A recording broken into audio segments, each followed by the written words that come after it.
Okay, homeless at 15, pregnant at 16, a beautiful entrepreneur and success coach at 32. Natalie, welcome to Chatterbox. Thanks for having me, Welcome, ladies. Natalie. Good to have you. Thanks. All right, on your journey, you've had a couple of obstacles. Let's start with your mother's decision to give you up for adoption.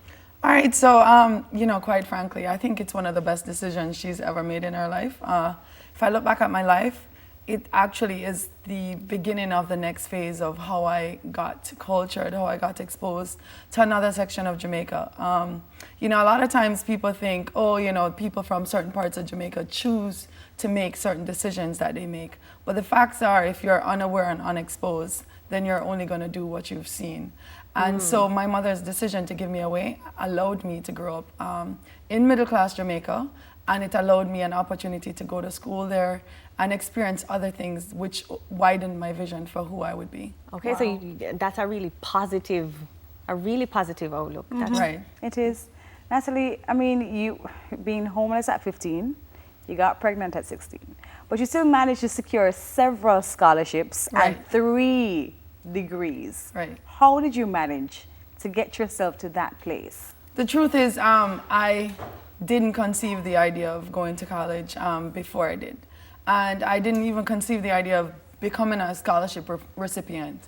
I didn't think I was that smart, I think a lot of times people get so caught up in how am I going to get it done? And so they never get it done because it seems too big and it seems too unrealistic. So I would say that the truth is I actually got started by focusing on my why. My why is very important to me, and at the time my why was my son. My son was about 2 years old.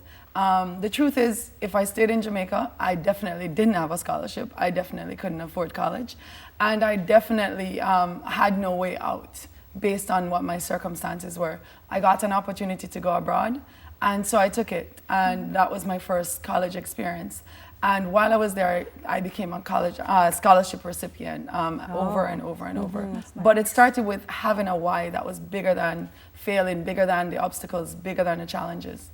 So, okay, so you have your why, but what fueled your drive to succeed? And maybe coupled with that question is, how do you deal with the negative? Because I'm sure, having gone through all that you've gone through, there are people who will just say nasty things.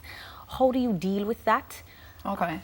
Honestly, I think most successful people, they more have an internal locus of control, meaning that we believe we can change whatever we want to change. I like that, we. Right? So all successful persons, and I believe we are all born to win. Every single person on the universe was born to win. The mere fact that they're alive, they're a winner.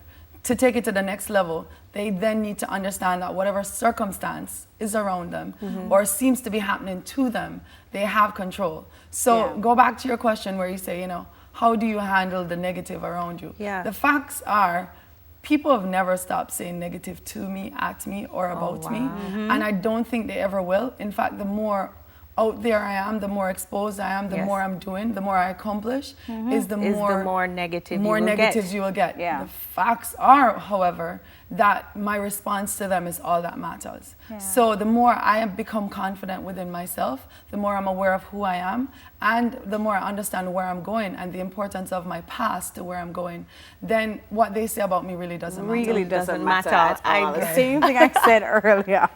But you've now gone into developing and doing your own business. You have Skye Life. What is that concept all about?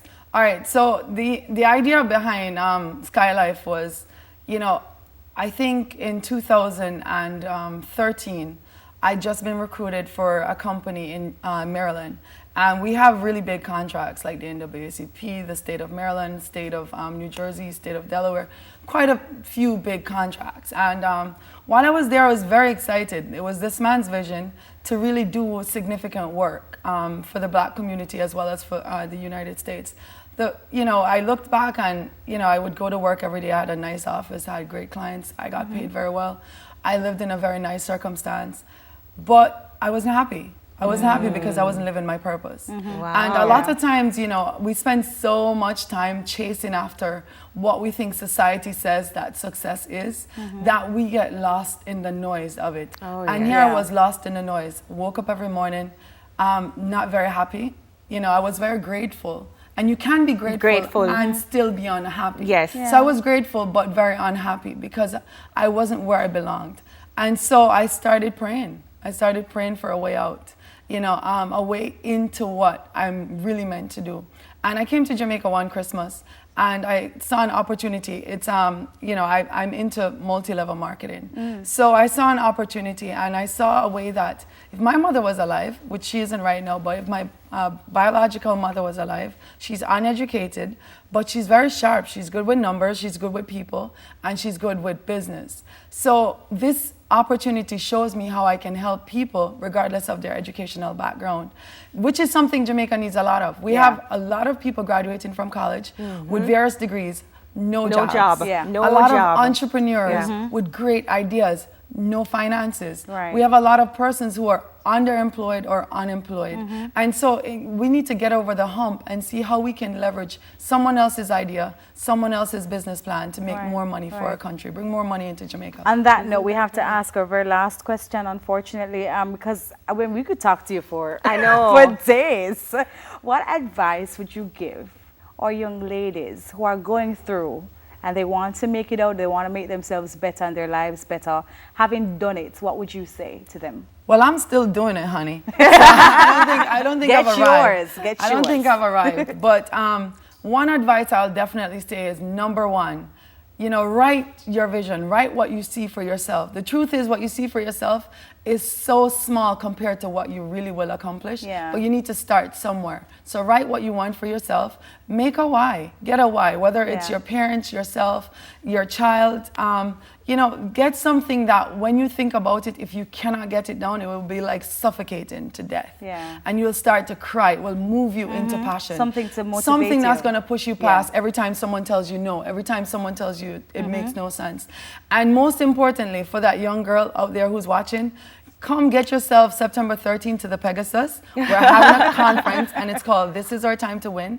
And you're definitely going to get a chance to network with other powerful women just as yourself who are in different fields, and you'll be able to hear how to get over depression, how to get back your sexy, you know, because that's be able to motivate how yourself. to motivate yourself, and how to get into the career that you want to get into. So just before we go, I need you to understand that this woman is also a mother, a wife, and a mother of 4. Yes, honey. 4. What? You look fabulous. Look at this fabulousness. Thank you so much. Thank you so much. Good.